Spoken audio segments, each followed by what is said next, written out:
আপনার নামটা কি ভাইয়া? মোহাম্মদ আমজাদ। মোহাম্মদ আমজাদ। জি। কোথায় হয়েছিল আপনার? ঢাকার যাত্রাবাড়িতে। যাত্রাবাড়ি। জি। এখানে বাড়ি কোথায় আপনাদের? আমাদের বাড়ি নোয়াখালী। নোয়াখালী। জি। নোয়াখালী থেকে চিটাং পাঠিয়েছে। ঢাকা মেডিকেল ছিলাম, ওই জায়গায় খালি না দেখে হুম পরে নিয়ে গেছিল ইয়াতে শ্যামলিতে। হুম। ওই জায়গায় ওরা খরচ বেশি চাইছে দেখে পরে নোয়াখালী থেকে নিয়ে গেছে।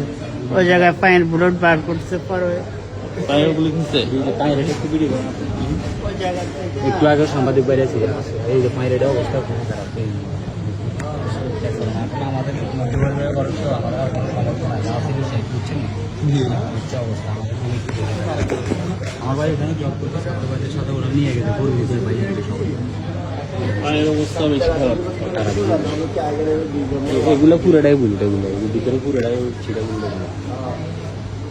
আলহামদুলিল্লাহ আমরা তারপর আজকে কিচেন অ্যালামনাই থেকে 5,000 টাকা দিলাম। আমরা ইনশাল্লাহ চেষ্টা করবো আরো কিছু করার জন্য।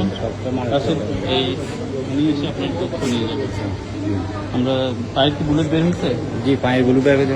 এখন ওনার কন্ডিশন কি লাগছে? এখন কন্ডিশন ওনার হচ্ছে চোখের একবার অবস্থা খুবই খারাপ, চোখে দেখতে পাইতেছে না, এগুলো সমস্যা। পায়ের তো অবস্থা আপনারা দেখতে পাচ্ছেন। আমরা আসলে মধ্যপরিবারের সন্তান, আমাদের অত সমর্থন, যার সমর্থ ছিল সবাই থেকে টাকা পয়সা নেই, সেটা এখন কোনো আর কোনো সমর্থন নেই। আপনারা যদি কিছু সাহায্য করতে পারেন, ঠিক আছে ইনশাআল্লাহ।